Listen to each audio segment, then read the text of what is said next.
Trump's tariff war, a march to global economic chaos war. The sweeping tariffs imposed by U.S. President Trump on Thursday evening mark a significant shift in the trajectory of both American and global economic policies.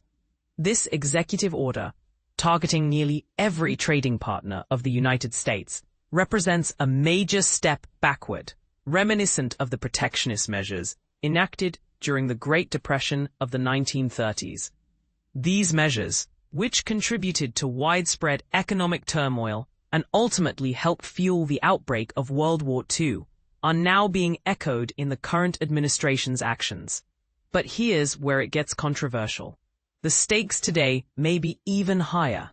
In the 1930s, international trade primarily involved the exchange of raw materials and finished goods, with manufacturing largely confined within national borders.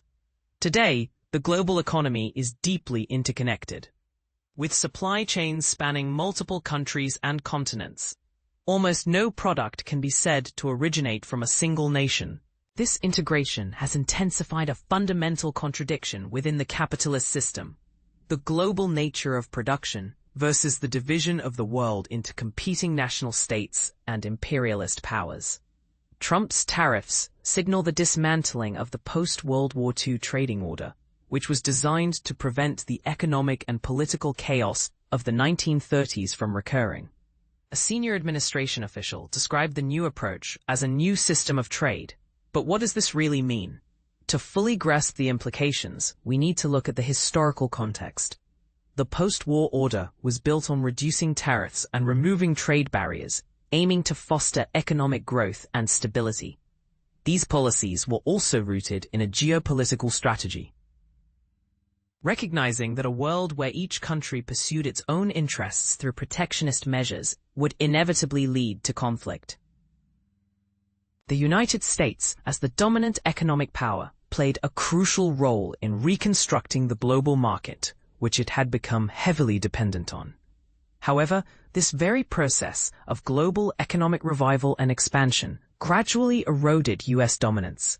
Over the decades, the U.S. has faced increasing competition from established rivals like Europe and Japan, as well as emerging powers such as China. The economic warfare initiated by Trump is not merely a reflection of his personal or ideological inclinations. It is a response to a deeper, systemic crisis facing U.S. imperialism. This crisis is evident in the transformation of the U.S. from an industrial powerhouse to a hub of financial speculation, marked by a series of economic crises from the stock market crash of 1987 to the 2008 financial meltdown. The militaristic undertones of Trump's tariff war are evident in the executive order itself. It emphasizes the impact of perceived trade imbalances on the U.S.'s manufacturing base, critical supply chains, and defense capabilities. The order demands that countries trading with the U.S. align with its economic and national security interests, effectively requiring them to support U.S. efforts to maintain its global dominance, particularly in the face of challenges from China. For instance, Trump has criticized India for purchasing Russian oil and weapons, and Brazil has been hit with a 50% tariff, despite having a trade surplus with the U.S. The real reason for the tariff on Brazil is its legal action against Trump's ally, Jair Bolsonaro, and its involvement in the BRICS group, which seeks alternatives to the U.S. dollar in international finance. Losing dollar supremacy, Trump has warned, would be akin to losing a war. Leon Trotsky's prediction that U.S. imperialism would resort to violent measures during times of crisis has proven prophetic. The so-called deals struck by Trump are not the result of fair negotiations, but are dictated terms that other countries must accept or face severe economic repercussions.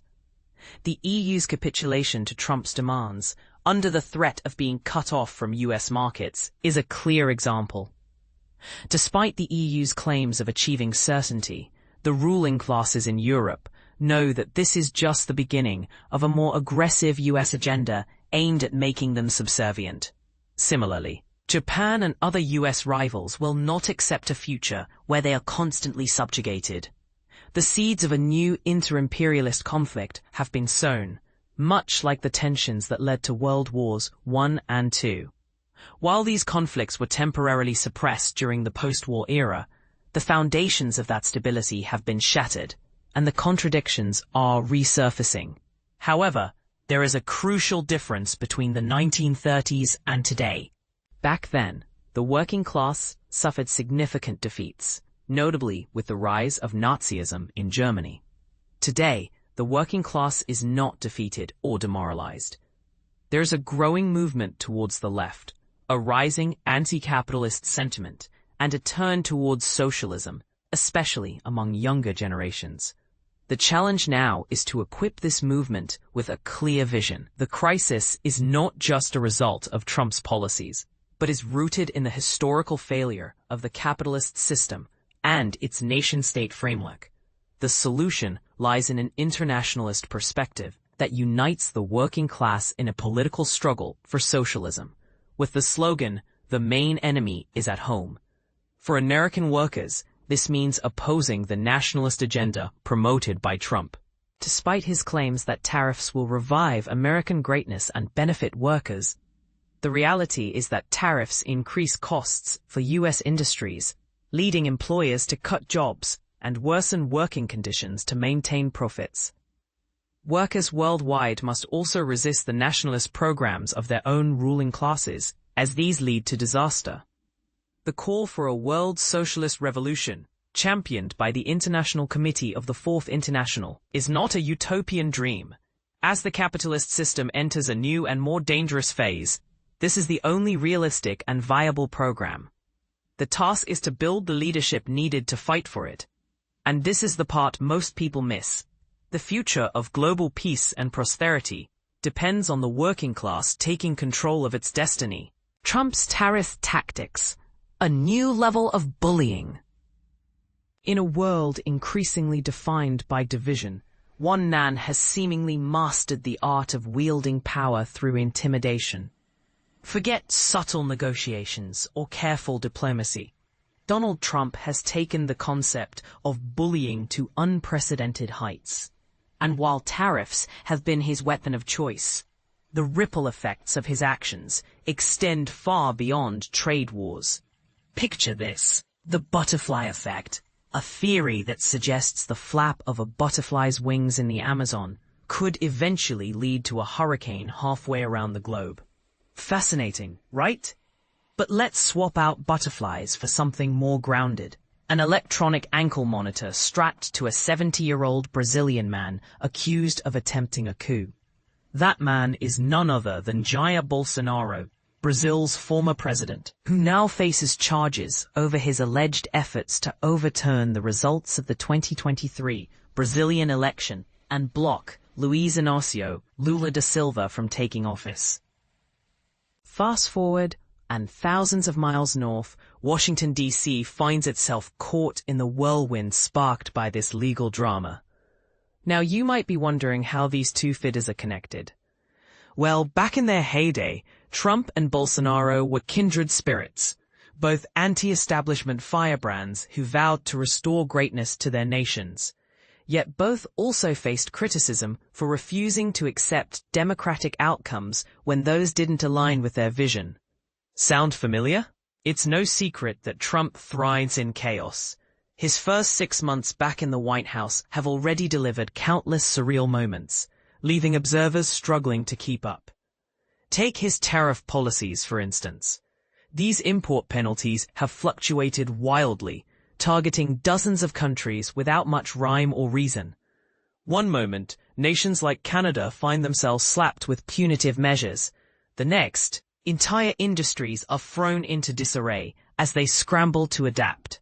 Why such erratic behavior? According to Trump's logic, America has long been taken advantage of by its allies and trading partners. Non-tariff barriers imposed by other nations have allegedly created unfair trade imbalances, which he insists can only be corrected through retaliatory tariffs.